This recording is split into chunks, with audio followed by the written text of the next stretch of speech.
फुसफुसाता जंगल। Rowan और willow भाई बहन थे। रोवन को ऊंची मीनारें बनाना पसंद था और विलो को चमकीले चित्र बनाना, लेकिन सबसे ज्यादा उन्हें बहस करना पसंद था। मेरी मीनार बेहतर है, नहीं मेरी पेंटिंग बेहतर है।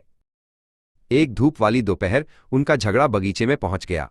मैंने उछलने वाली गेंद पहले देखी, रोवन चिल्लाया, लेकिन मैं इससे खेलना चाहती थी। विलो रोई।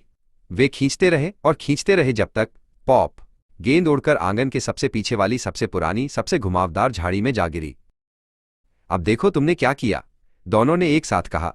उन्होंने झाड़ी के खरोंचने वाले पत्तों को धकेला और कुछ ऐसा पाया जो उन्होंने पहले कभी नहीं देखा था, एक छोटा सा रास्ता जो धीमी रोशनी से चमक रहा था। ऐसा लग रहा था जैसे वो फुसफुसा रहा हो, इस तरफ इस तरफ। विलो ने उसके पीछे से झांका। रास्ता एक ऐसे जंगल में जाता था जहां सब कुछ जोड़ों में उगता था। पेड़ों के दो तने थे जो एक साथ लिपटे हुए थे और हर तने पर दो सिर वाले फूल खिलते थे।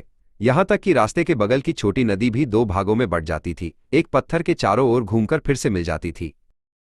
एक खुली जगह के बीच में काई लगे पत्थर पर एक छोटा चमकता हुआ बीज रखा था।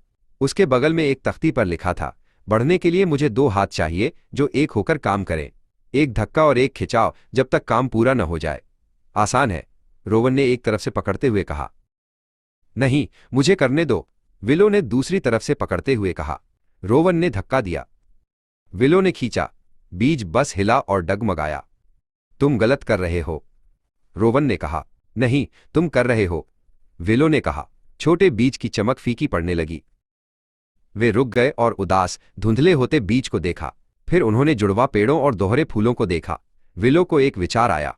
रोवन, उसने धीरे से कहा, क्या होगा अगर हम कोशिश करें एक साथ? रोवन ने एक साथ बहती जुड़वा धाराओं को देखा। उसने सिर हिलाया। ठीक है।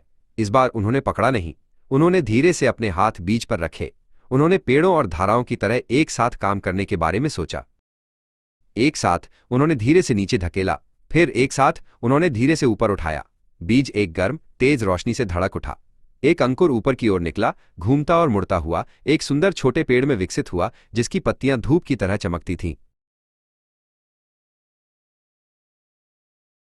पेड़ पर दो चमचमाते फल उगे। दोनों ने एक एक तोड़ लिया। जब उन्होंने एक टुकड़ा खाया तो एक गर्म खुशी का एहसास उनमें भर गया। उन्होंने एक दूसरे को देखा और मुस्कुराए, इस बार एक सच्ची मुस्कान। उन्हें अब उछाल वाली गेंद की जरूरत नहीं थी, उन्हें कुछ बहुत बेहतर मिल गया था।